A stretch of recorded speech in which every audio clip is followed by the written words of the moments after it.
ሰላም ጤና ይስጥልን ውድ የቻናላችን ተከታታዮች የፕሮግራማችን ቤተሰቦች ይህ አብዲራዋ ቲዩብ ነው። ፕሮግራማችን ላይክ በማድረግ እንድትጀምሩ ላይክ ስታደርጉ ተደራሽነቱን ከፍ ታደርጋላችሁ። ላይክ ያደረጋችሁ ፕሮግራማችንን እንድታደምጡ አዲስ ሆናችሁ ደግሞ ሰብስክራይብ በማድረግ ለቻናላችን ቤተሰብ እንድትሆኑ በአክብሮት እየጋበዝን ይሄንን ፕሮግራም ከሀገር ውጭ የምታደምጡ የቻናላችን ተከታታዮች በሱፐር ስቲከር በሱፐር ቻት በሱፐር ታንክስ ድጋፍ እንድታደርጉ በአክብሮት እየጋበዝን በዚህኛው ፕሮግራማችን የምናነሳው ነጥብ አንዳንድ ወቅታዊ የቡድን ባላንስን ከጠበቁ አስደናቂ ዝውውሮች መካከል ዘርፈ ብዙ አገልግሎት የሚሰጡ በተጫዋቾች ግሎት ደግሞ በሚሰጣቸው ኃላፊነት መወጣት እንደሚችሉ ከዚህ በፊት ማሳየት የቻሉ በአጭር ጊዜ ውስጥ በፍጥነት አዳፕት በማድረግ አፋጣኝ ምላሽ መስጠት የሚችሉ ከአፋጣኝ ምላሽ በዘለለ ደግሞ የቡድኑ ቁልፍ ተጫዋች ለመሆን የሚያስችል ምርጥ አጋጣሚ ሲፈጠር ያንን አጋጣሚ መጠቀም እንደሚችሉ ያላቸው እምቅ አቅም የሚያሳይ ቴክኒካል ብቃታቸው በጣም ያደገ የበሰለ በፕራይም ታይማቸው የሚገኙ ተጫዋቾች ሁሌም ብቃታቸውን የሚያሳዩት ባገኙት አጋጣሚ ብቻ አይደለም በሚሰጣቸውም ኃላፊነት ጭምር ነው። ኃላፊነቱን ደግሞ የሚቀበሉበት ወቅት እነዚህን ጉዳዮች ተፈጻሚ ለማድረግ ደግሞ ሌላ ምቹ አጋጣሚ ይፈጥራል። ስለ ኤቤሪቼ ኤዜ አምበሉ ማርቲን ኦዴጋርድን በፖዚሽኑ ላይ ስለመተካቱ ጉዳይ እስቲ የተወሰኑ ነጥቦች እንወያይ ከፉላሙ ጨዋታ በፊት። ምክንያቱም ይሄ ሐሳብ በዚህ ቻናል ብቻ ምናልባት የሚነሳ ሐሳብ ሊሆን ይችላል። ምናልባት በሐሳብ ደረጃ ይሄ የራሳችን እይታን ከተለያዩ ቁጥሮችና ከተለያዩ መረጃ ምንጮች አቀናጅተን ይዘን የመጣነው ፕሮግራም ነው። በዚህ ፕሮግራም ላይ የምንወያየው ዋነኛ ነጥብ አርሴናል ማርቲን ኦዴጋርድ አምና በተመሳሳይ በዚህ ወቅት በኢንተርናሽናል ብሬክ ክሪስቶፈር ቦልጋርነር ኦስትሪያዊ ተጫዋች ቁርጭምጭሚቱ ላይ ባደረሰው ጉዳት ምክንያት ለሁለት ወራት ከሜዳ ሲርቅ ስለ አርሴናል የክሬቲቪቲ እጥረት ነበር ሲነሳ ነበር። አሁን ግን አጋጣሚውን የመጠቀም ክላሱን አውጥቶ የማሳየትና በቦታው ላይ አስተማማኝ ተጫዋች ነኝ እኔ መጫወት ያለብኝ በ10 ቁጥር ቦታ ነው የሚለውን ጉዳይ ለሚካኤል አርቴታ ከጨዋታ ቤንች ሳይሆን ቦታው ላይ ጥርጣሬ ሳይፈጠር ተደጋጋሚ በሚያገኘው እድል ይሄን ጉዳይ ፕሩፍ ማድረግ አለበት። ምክንያቱም ሚካኤል አርቴታ አምበሉ ላይ ያለው እምነት ያለምንም ጥርጥር ከሌሎች ከነቡካዮ ሳካ ከነዊሊያም ሳሊባ ያልተናነሰ እምነት አለው። ነገር ግን ያንን እምነት ማስቀየር የሚችል አቅም አለ ወይ ኤዜ ለሚለው ጥያቄ ከበቂ በላይ መልስ አለ። 100% አቅሙ አለው። እዚህ ቦታ ላይ በፕራይም ታይሙ የተከፈለበትን ገንዘብ ያለውን አቅም አውጥቶ የማሳየት ከየትኛውም ጊዜ በላይ አሁን ዋስትና የሚያገኝበት በቦታው ላይ አስተማማኝነት እንደ ሌፍት ዊንግ ሳይሆን እንደ ሌፍት ሚድፊልደር ወይ እንደ ራይት አታኪንግ ሚድፊልደር መጫወት እንደሚችል ማረጋገጫ ትኬት ለሚካኤል አርቴታ የሚሰጥበት ወቅት ነው። የሽግሽግ ታክቲክ ካምባ ለሚካኤል አርቴታ እንደማይጠቀምና በኢዜ ቦታ ላይ ለጥንቃቄ ሲባል ሜሪኖን በማስገባት ኢዜን ወደ ዊንግ ማውጣት ሮቴሽን እንዳያስብም ማድረግ የሚያስችል አስተማማኝ ብቃቱን አውጥቶ የሚጠቀምበት ወቅት ነው። ለዚህ ደግሞ በቂ ኃላፊነት ራስን ማዘጋጀት ያስፈልጋል። ለዚህ ደግሞ ኢዜ በቂ ዝግጅት አድርጓል ወይስ ከሚገባው በላይ? ምክንያቱም ከኢዜ አንድ የሚወደድለት ትልቁ ባህሪ ወይም ትልቁ የሜዳ ውስጥ ታክቲካል ዲሲፕሊን በሚሰጠው ኃላፊነት ላይ ያለውን ቴክኒካል አቅም ሳይቆጥብ መጠቀሙ ነው። ይሄን ደግሞ በተለያዩ አሰልጣኞች ወቅት በክሪስታል ፓላስ በተለያየ ሜን ሺፍት ታክቲክ ውስጥ ብቃቱ ሳይወርድ እንደውም እየበሰለ እያደገ በዚህ ፖዚሽን ላይ ምቾት አለመሰማት ወይም ቅሬታ ከማቅረብ ይልቅ በቦታው ላይ ራሱን ፕሩፍ ማድረግ ነው። በቃ የኢዜ አሁን ትልቁ አቅም የተሰጠውን ኃላፊነት በቦታው ላይ ማሳየት ነው።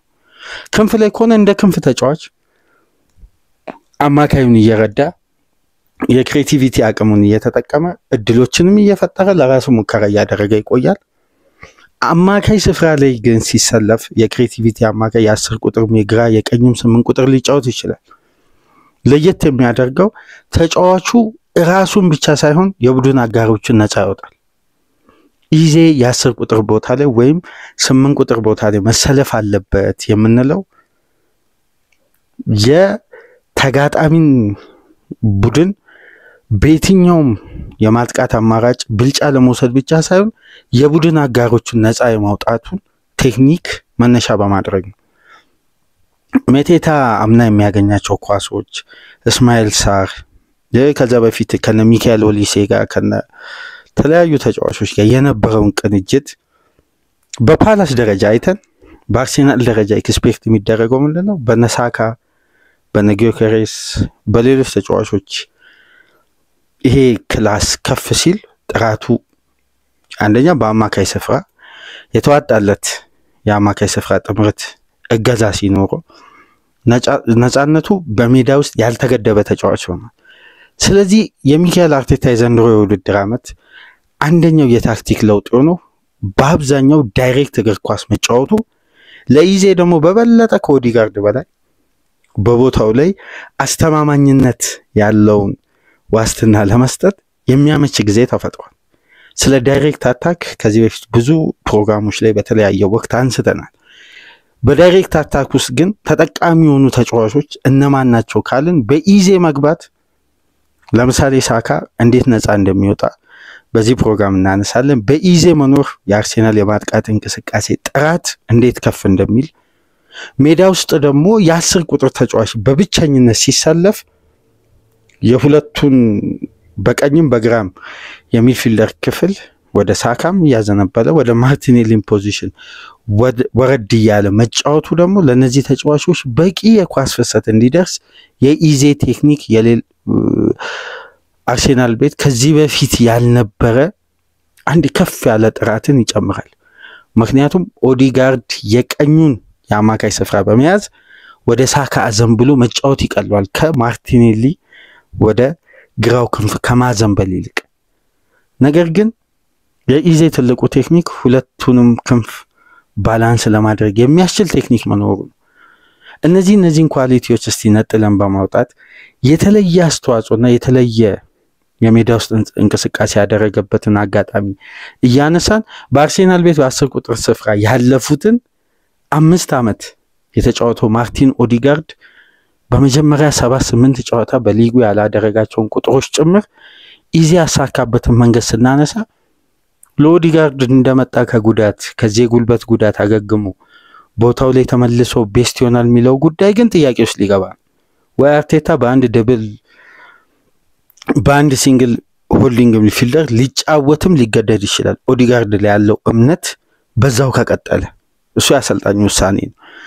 ግን ከፉላሙ ጨዋታ በፊት ይሄን ጉዳይ አንስተን ከፉላም የጌም ስትራክቸር እና አርሴናል እዚህ ሜዳ ላይ ማሸነፍ ያለፉት ተከታታይ ዓመት የከበደውበት መንገድ የፉላምን ስትራክቸር ደግሞ ለማስከፈት ኢዜ በተመሳሳይ ማንቸስተር ሲቲ ላይ ያሳየው አይነት የጨዋታ ቀያሪ የሆነበትን አጋጣሚ እያነሳን ከፉላም ስትራክቸር ስንነሳ የኒውካስልን አይደንቲቲ ፉላም ውስጥ የምናገኝበት የረጃጅም ኳሶችን የማስቆም የአየር ላይ ኳስ ጥንካሬ ከተከላካይ ጀርባ የማይተው ፖዚሽኖች መኖራቸው አርቴታ ታዲያ ኢዜን ተጠቅሞ እንዴት እነዚህን ፖዚሽን እያስከፈተ ፉላምን ሊያሸንፍ ይችላል የሚለው ነጥብ በተወሰነ መልኩ አንስተን እስቲ በዚህ ፕሮግራም እንወያያለን። አሁን ለከፈታችሁ ላይክ፣ አዲስ ከሆናችሁ ሰብስክራይብ፣ ከሀገር ውጭ የምታደምጡ ደግሞ በሱፐር ስቲከር፣ በሱፐር ቻት፣ በሱፐር ታንክስ ድጋፍ አድርጉ። ኤቤሪቺ ኤዜ በኦዲጋርድ አለመኖር የሚሰጠውን ኃላፊነት የመወጣት ትልቅ እድልም ተፈጥሮለታል፣ ኃላፊነትም ተሰጥቶታል። ኃላፊነቱን ደግሞ በአግባቡ ለማሳየት ትልቅ እድልና ትልቅ አጋጣሚ ነው። ማርቲን ኦዲጋርድ እድለኛ ተጫዋች አይደለም። በፕሪሚየር ሊጉ ታሪክ ለ3 ተከታታይ ጨዋታ ከረፍት በፊት በጉዳት ምክንያት ተቀይሮ የወጣ ብቸኛ ተጫዋች ሆኖ በኖቬምበር መጨረሻ አካባቢ ይመለሳል። እስከዛ ድረስ በቦታው ላይ እንግዲህ አስተማማኝ አገልግሎት ይሰጣል ተብሎ የሚጠበቀው ኤቤሪቺ ኤዜ ነው። ይሄ ተጫዋች በፍጥነት ነበር በአርሴናል ቤት ወዲያው አዳፕት አድርጎ ማረጋጋት ያሳየው፣ ቶሎ ተላምዶ እንደውም ደጋፊው ኢዜ እዚህ ቦታ ላይ መሰለፍ አለበት፣ ኢዜ ወደ ክንፍ አርቴታ ማውጣት የለበትም፣ ኢዜ ሁሌ ቋሚ መሆን አለበት፣ ኢዜ ቅድሚያ ይሰጠዋል። አሁን የቡድኑ ፋይናል ሰርድ አታኪንግ እንቅስቃሴ ከዚህ በፊት የሳካ ኃላፊነት ክሬቲቭ ቤስት ክሬት የቡድኑ ሳካ ነው። ቤስት ሹተር፣ ቤስት አሲስት፣ ቤስት ጎል ስኮር እያንዳንዱን ጉዳይ ስናይ ኃላፊነቱ ወደ ሳካ ያዘነበለ ነው። ስለዚህ የተጋጣሚ ቡድን ባለፉት ዓመታት ታርጌት የሚያደርገው ቡካዮ ሳካን እንጂ የአርሴናልን የማጥቃት እንቅስቃሴ አይደለም። አሁን ግን ተጋጣሚ ሳካን እንደ አንድ ተጫዋች ታርጌት ያደርጋል። የአርሴናልን ግን የማጥቃት እንቅስቃሴ ሙሉ ነው ታርጌት የሚያደርገው። ስለዚህ አርሴናል ወደ ተሟላ የቡድን እንቅስቃሴ ተቀይሯል ስንል አንደኛ ተጋጣሚ የሚሰጠው የትኩረት አይነት ከአምና ዘንድሮ በብዙ ርቀት መቀየሩ ነው።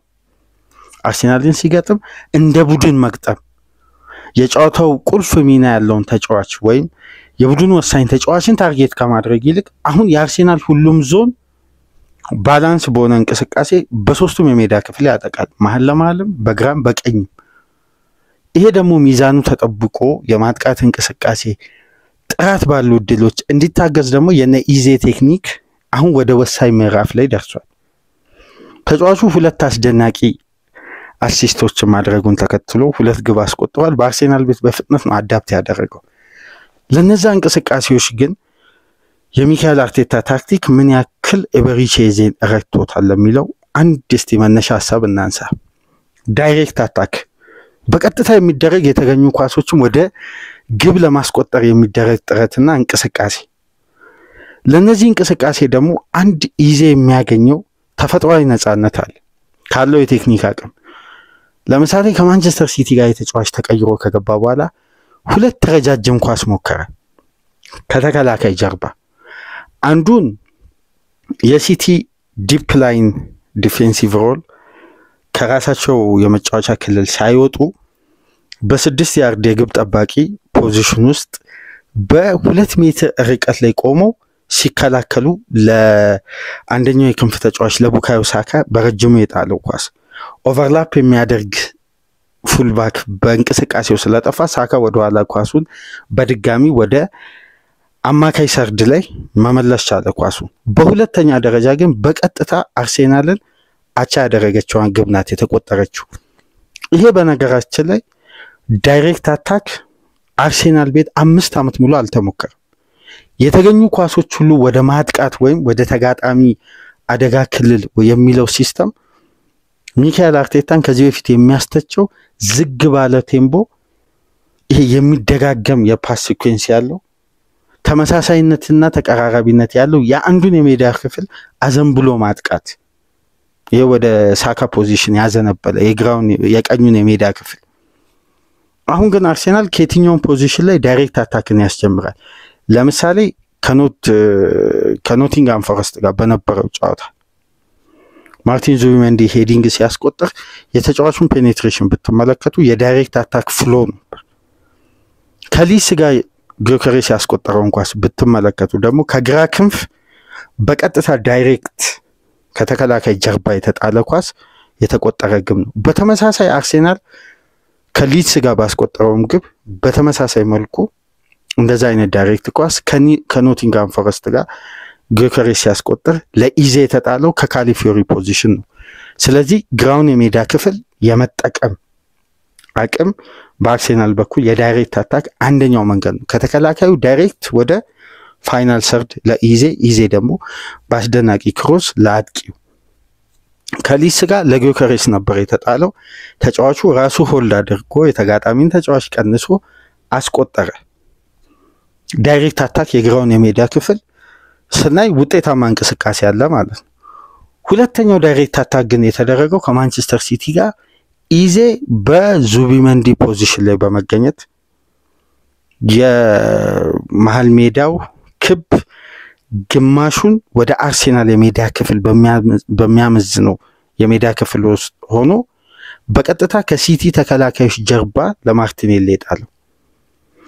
አርሴናል የተገኙ አጋጣሚዎች ወደ ዳይሬክት አታክ ቀይሮ እድል በመፍጠር ባለፉት 5 ሲዝን ካስመዘገበው ውጤታማነት እና የዘንድሮ ሲነጻጸር 25% ልዩነት አለው። ስለዚህ አርሴናል ዳይሬክት አታክ እንዲያጠቃ ማን ሜዳ ውስጥ ያስፈልጋል ማለት ነው? ኤቤሪቼዚ። ነገር ግን ያ ደግሞ ፍሎ አምና ካቻምና የነበረው ዳይሬክት አታክ እንዳያደርጉ እዚህ ፖዚሽን ላይ ኦዲጋርድ አይገኝም። ወደ ቀኙ የሜዳ ክፍል አዘንብሎ ከፓርቲም ሆነ ከራይስ ሲቀበል አስገዳጅ የሆነ ዘንድሮ በአርሴናል ቤት የማናየው ነገር ግን ያለፉትን 3 ተከታታይ የውድድር ዓመት ዴክላን ራይስ የግራውን የሜዳ ክፍል በመያዝ ፔኔትሬት እንዲያደርግ አድካሚ ቦክስ ቱ ቦክስ ጨዋታ እንዲጫወት። ለምን አርሴናል ከራሱ የሜዳ ፖዚሽን ላይ ከራሱ ኤሪያ ላይ ሆኖ ኳሶችን አያስጀምርም። የማጥቃት እንቅስቃሴ፣ አጭር ቅብብል፣ የሚደጋገም እንቅስቃሴ። ስለዚህ ተጋጣሚ ድጋሚ ስትራክቸሩን ጠብቆ አርሴናልን ፕረስ ለማድረግ የማሰቢያ ሰከንድ ያገኛል፣ የመቀናጀት ጊዜ ያገኛል፣ የማሰቢያ ጊዜ ያገኛል። ስለዚህ ተጋጣሚ እስከሚደራጅ አርሴናል ራሱ ስፔሶችን የሚጠቀም ቡድን አይደለም። ስለዚህ ምንድነው የሚሆነው? ክለቡ በሎ ብሎክ የሚጫወቱ ክለቦች ላይ እድል ለመፍጠር ተመሳሳይነት ያለውን ባህሪ ያሳያል። ኒውካስል፣ ኤቨርተን፣ አስቶን ቪላ፣ የተለያዩ ክለቦች ፉልሃም፣ ኖቲንጋም ፎረስት አምና ተመሳሳይ ስትራክቸር ይዘው ይመጣሉ። ዌስትሃም አርሴናል የሚፈልጋቸውን የአጭር ቅብብል ስፔሶችና ይሄ የሽግግር እንቅስቃሴዎችን የማይጠቀምባቸውን ኤሪያዎችን ብሎክ በማድረግ አርሴናልን ለፈጣን ሽግግር የሚያጋልጡ ፖዚሽኖችን ይዞ መከላከል። ከዛም ቡድኑ 20 ሙከራ ያደርጋል። ጥራት ያለው ሲባል አንድ ከ70 በላይ ኳስ ቁጥጥር ብልጫ ይወስዳል። ነገር ግን ፓስ ሲኩዌንሱ ሲታይ ወደ ተጋጣሚ ቦክስ የተደረጉ ስሩ ሴንትራል ፓሶችም ዳይሬክት ፓሶችም ሲታዩ በቡድኑ ውስጥ ከ32% አያድግም። ስለዚህ የአርሴናል ፍሎ ምን አይነት ነው? ድግግሞሽ የበዛበት ከአንደኛው ዊንግ ወደ ሌላኛው ዊንግ። ይሄ ደግሞ ሪትምን ያለዘበ የተጫዋችን ፍላጎት ሜዳ ውስጥ ይቀንሳል። ስለዚህ ተጋጣሚ ሞር አግሬሲቭ በሆነ ቁጥር እነዚህ ኳሶችን የመነጠቅና ለመልሶ ማጥቃት እንቅስቃሴ ይጋለጥ ነበር ማለት ነው። ስለዚህ ዘንድሮ ሚካኤል አርቴታ የቀየረውና ትልቁም ለውጥ ማርቲን ዙቢመንዲ ነው ስንል በዚህ ምክንያት ነው። አንድ ተች በቂ ከሆነ ከአንድ ተች ያነሰ ኳስ መንካት ይፈልጋል። ያ ማለት ለምሳሌ ከቡድን አጋሩ ኳስን ከተቀበለ በኋላ የመጀመሪያ ፓስን ኮንትሮል አድርጎ ስፔስ ከማየት ይልቅ ቀድሞ ስፔስ አይቶ ኳሱ ወደሱ ስትመጣ በቀጥታ ወደ የመጀመሪያ ተቹን ወደ ፓስ መቀየር። ይሄ የቡድኑን ፍጥነት ይጨምራል ማለት ነው። አሁን ልዩነቱን እዚህ ጋር በደንብ ያነሳው ይመስለኛል። ፓርቴ ፓሱን ከተቀበለ በኋላ አቁሞ ዝግ ባለ ቴምፖ አጭር ቅብብል ነው ለዳይሬክት አታክ የሚሆን ረጃጅም ፓሶችን ወይም እንደመጣ በአንድ ፓስ የማድረግን ቴክኒክ የለው። ስለዚህ አርሴናል ፕሮግሬሲቭ ፓስ ላይ የመጨረሻ ደካማ ክለብ ነበር። ዘንድሮ ግን አርሴናል ቤት የተካተቱት ኢዜ፣ ማርቲን ዙቢመንዲ የዳይሬክት አታክ ፍሎን በጣም የሚያፈጥኑ ተጫዋቾች ናቸው። ከአንድ ተች በላይ መንካት አይፈልጉም። አንድ የአርሴናል እንቅስቃሴ ወይም ማጥቃትን ኤሪያዎችን ለመፍጠር። ይሄ ደግሞ ምንን ይፈጥራል? ተጋጣሚ ስትራክቸሩን እንዳይጠብቅ ያኔ በዙቢመንዲ ፕሮግራም ያነሳ ነው ባውንስ ባክ የሚባለውን ታክቲክ ኢዜ 2-3 ተጫዋቾችን የተጋጣሚን ከሳበ በኋላ እነዛ ተጫዋቾች ጥለው የሚመጡትን ስፔስ በአንድ የሽግግር የዙቢመንዲ ኳስ ማስከፈት ወይም ዙቢመንዲ እንደዛ አይነት ፖዚሽን ላይ ኳስን ከተቀበለ በኋላ ለኢዜ ዳይሬክት በማድረግ ኢዜ በቀጥታ ወደ ዳይሬክት አታክ እንዲቀይር ስፔሶችን ክሬት ማድረግ። ይሄ አርሴናልን ዘንድሮ ከየትኛው ተጋጣሚ ጋር በሚያደርገው ጨዋታ ሙሉ በሙሉ ማለት ይቻላል አማካዩን ስፍራ ዶሚኔት እንዲያደርግ ረድቶታል። ስለዚህ አርሴናል የዳይሬክት አታክ ፍሎ መጠቀሙ በዋነኝነት በተቃራኒው ኢዜንም ጠቅሞታል። የኢዜም እዛ ፖዚሽን ላይ መኖር አርሴናልን ጠቅሞታል። ስለዚህ ሁለቱም ባላንስ ሆነው እየተጓዙ ነው ማለት ነው። የዚህ ደግሞ አንዱ ማሳያ ቅድም ያነሳውላችሁ ከካሊፊዮሪ ለኢዜ ከካሊፊዮሪ ለጊዮከሪስ የተደረገ አርሴናል ዝግ ባለ ቴምፖ ሽግግር አሁን አይጠብቅም። ከራሱ የመጫወቻ ክልልም ዳይሬክት አታክን ያደርጋል። የተገኘውን ኳስ ሁሉ ወደ ተጋጣሚ መጫወቻ ቦክስ ታርጌት ያደረገ ፍሎ ነው። የግድ ብዙ ተች አያስፈልግም ወይም ሁሉም ተጫዋቾች የሚነካኩት አይነት ቢልድ አፕ አይደለም። የሶስት ተጫዋቾችም ንክኪ ሊበቃው ይችላል። ቢበዛ ሁለት ተጫዋቾችም ሊነኩ ይችላል ለአንድ አታክ ለአንድ ኦፕን ፕሌይ ሲኩዌንስ ለመፍጠር ማለት ነው። እና በዚህ ረገድ የመጀመሪያ የማንቸስተር ሲቲን አሲስት ለማርቲኔሊ እንዳደረገ፣ በሁለተኛ ደረጃ ደግሞ አንድ አጋጣሚ ላስታውሳችሁ። ልክ የቪክተር ጊዮከሬስ ከኒውካስል ጋር አወዛጋቢ ፍጹም ቅጣት ምት ሲሻር በደንብ ካስተዋላችሁ ዙቢመንዲ ከፖዚሽኑ ላይ ወጣ ብሎ ወደ ቀኙ የሜዳ ክፍል አዘንብሎ ቆሟል።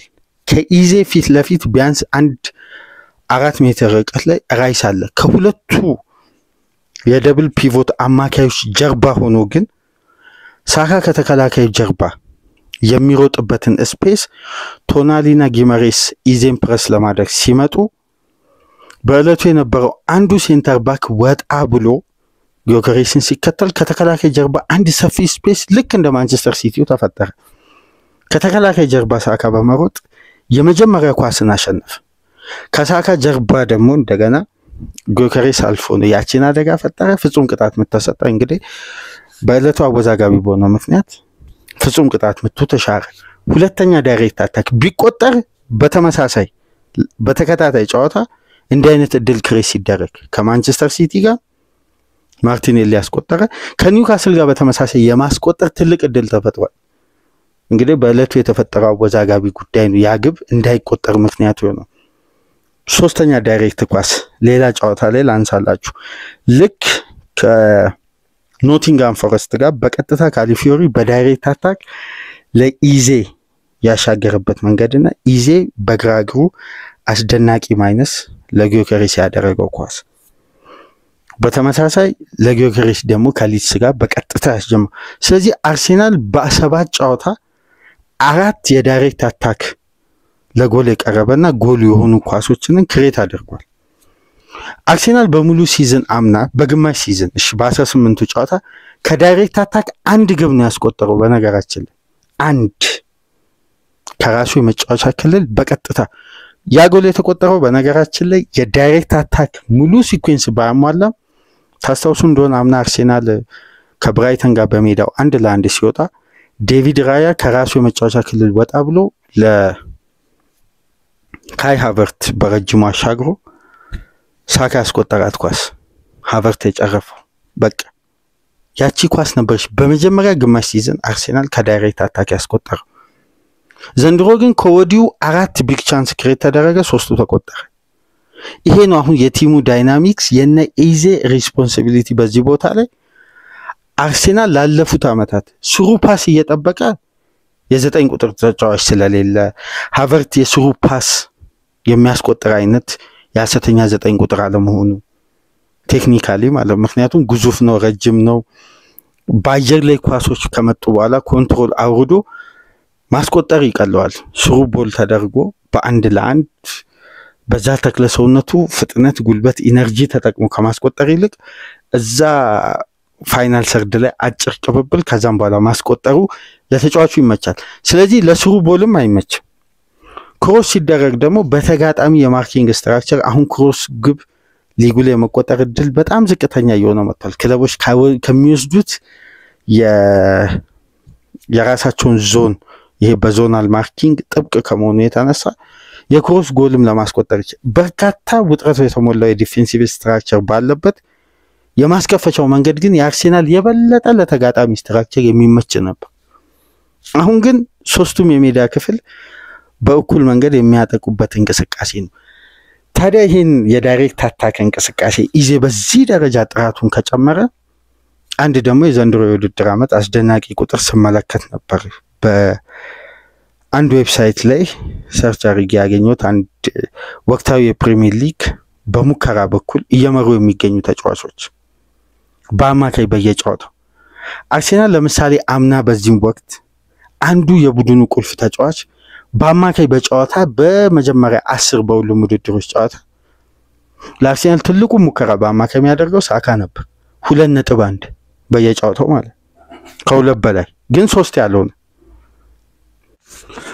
እና 2.1 በየጨዋታው ሳካ ሙከራ ያደርጋል። ከሳካ በመቀጠል የሚቀመጠው ሃቨርት 1.8 ከዛ በመቀጠል የሚገኘው ኦዲጋርድ 1.6 ማርቲኔሊ 1.5 ከዛ በመቀጠል የሚገኘው ተጫዋች ጋብሪኤል ማጋሌሽ አማካዩም አይደል ጋብሪኤል ማጋሌሽ 1.2 ስለዚህ አርሴናል በፋይናል ሰርድ በሚገኙ ተጫዋቾች ሳካ በተጋጣሚ የማርኪንግ ኢላማ ውስጥ ይገባል። ኦዲጋርድ በርካታ ሙከራ ያደርግም። ሃቨርት ከተገኘው እድል ሾት ኮንቨርዥን ሬቱ አነስተኛ ነው። ስለዚህ የአርሴናል የፊት መስመር አምና የነበረው ቅንጅትና የማጥቃት አቅም 69 ግብ ብቻ ማስቆጠሩ አንዱ ማሳያ ነው። በዘንድሮ የውድድር ዓመት ግን በሊጉ አሁን ከፍተኛ ሙከራ በየጨዋታው ከሚያደርጉ ተጫዋቾች ውስጥ ሃላንድ ቁጥር 1 የሚቀመጥ ነው። 4.38 በየጨዋታው በአማካይ ሙከራ ያደርጋል። ሁለተኛ ደረጃ ላይ የሚቀመጠው አንቶኒ ጎርደን ነው የኒውካስሉ። እሱንም ጎርደን በሐሰተኛ 9 ቁጥር እየተሰለፈ በርካታ ተጫዋቾችን ከኒኮ ቮልተማደ የፊትነስ ደረጃው ከፍ እስከሚል ወደ አስተማማኝ ብቃት ወደ ቲም ፍሉዲቲ እስኪመጣ ድረስ ተብሎ የምታስታውሱ ከሆነ በተደጋጋሚ የሚሰለፈው አንቶኒ ጎርደን ነበር 4.1 ከዛ በመቀጠል በሚያስገርም ሁኔታ በሊጉ 3ኛ ደረጃ ላይ የተቀመጠው ኢበሪቼ ኤዜ ነው። አርሴናል ባለፉት 2 የውድድር ዓመት በመጀመሪያ 7 የሊግ ጨዋታ የትኛውም የፋይናል ሰርድ ተጫዋች በአማካይ 3.85 ሙከራ አያደርግም ነበር። ለመጀመሪያ ጊዜ ነው ኢዜ ይህን ቁጥር በማሟላት ከአርሴናል ተጫዋች 3ኛ ደረጃ ላይ የተቀመጠው። ስለዚህ ትልቁን የኦዲጋርድን ፖዚሽን ተጠቅሞ ይሄ ተጫዋች ሚናውን እየተወጣ የሚገኘው በኒውካስል ጨዋታ በዌስትሃም ጨዋታ የተመለከትነው የሚሞክራቸው ኳሶችና የሚሞክራቸው ፖዚሽኖች በአርሴናል ባህሪ ውስጥ ያልተለመደ ነው።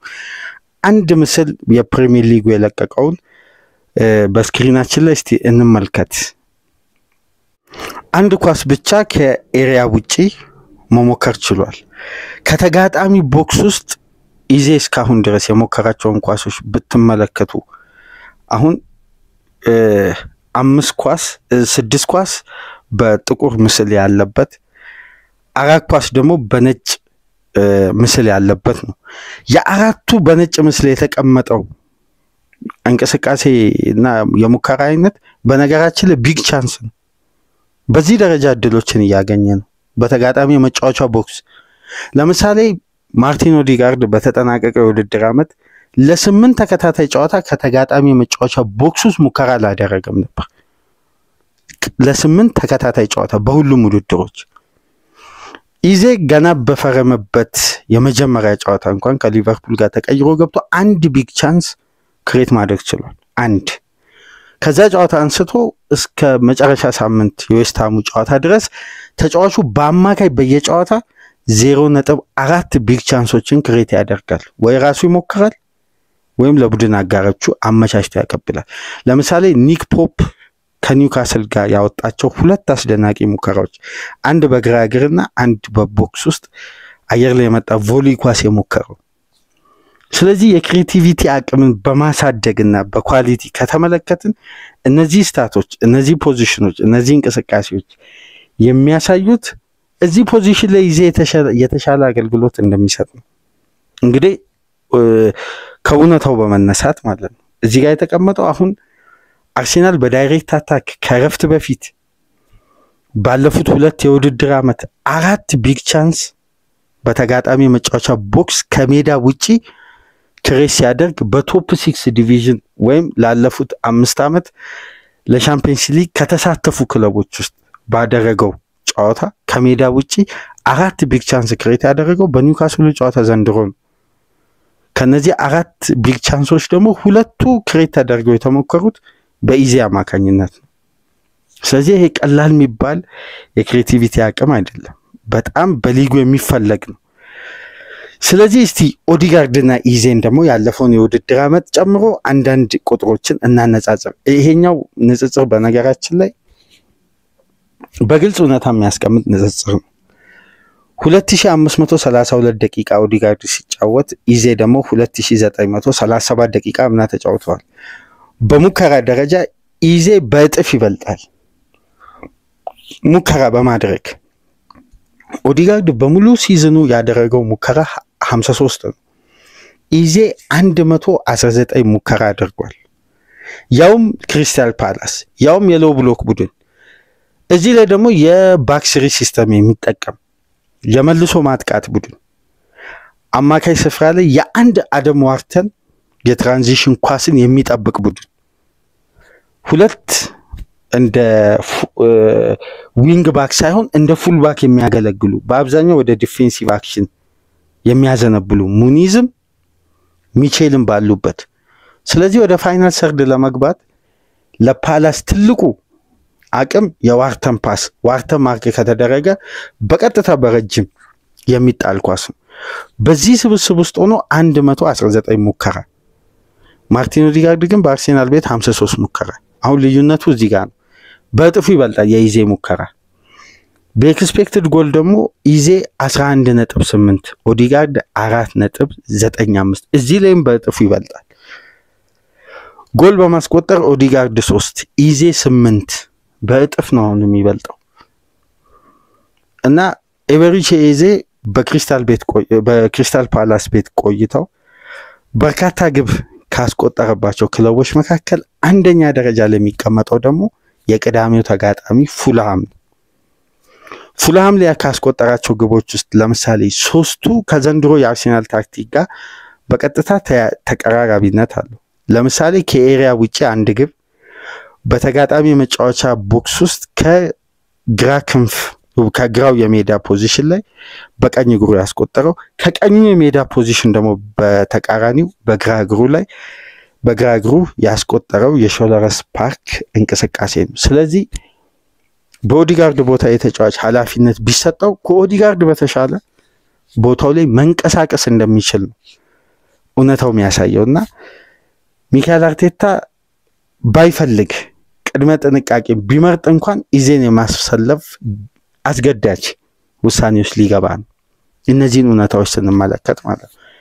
ስለዚህ ማርቲን ኦዲጋርድን የመተካቱ ጉዳይ ብቻ ሳይሆን ከኦዲጋርድ በተሻለ እዛ ቦታ ላይ ብቃቱን አውጥቶ ማሳየት እንደሚችል ነው እነዚህ እውነታዎች የሚያሳዩትና በዚህ የኢዜ ብቃት እንግዲህ የአርሴናል ደጋፊዎች ብዙ ተስፋ አድርገዋል። ተስፋ ያደረጉትን ደግሞ ከወዲሁ በሊጉ መጀመሪያ አካባቢ እየተመለከቱ ነው።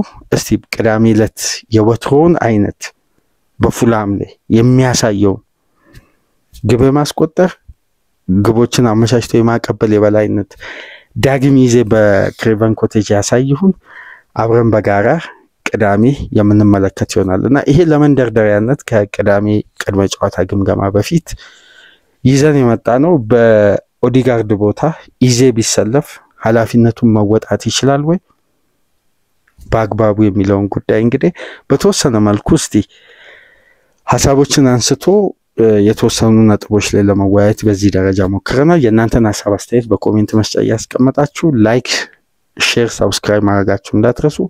ከሀገር ውጭ የምታደምጡ ደግሞ በሱፐር ስቲከር፣ በሱፐር ቻት፣ በሱፐር ታንክስ ድጋፍ አድርጉ። አርብን ከእናንተ ጋር በማንቸስተር ዩናይትድ ከሊቨርፑል በአንፊልድ የሚያደርጉትን ጨዋታ አርሴናል ወደ ክሬቨን ኮቴጅ የሚጓዝበትንና ኦዲጋርድን በኢዜ መተካት ከአንፊልዱ ፍልሚያ በኋላ የያዝነው ፕሮግራም ይሄን ይመስል ነበር። ቅዳሜ በንጋት ፕሮግራማችን እስከምንገናኝ ሰላም ቆዩ።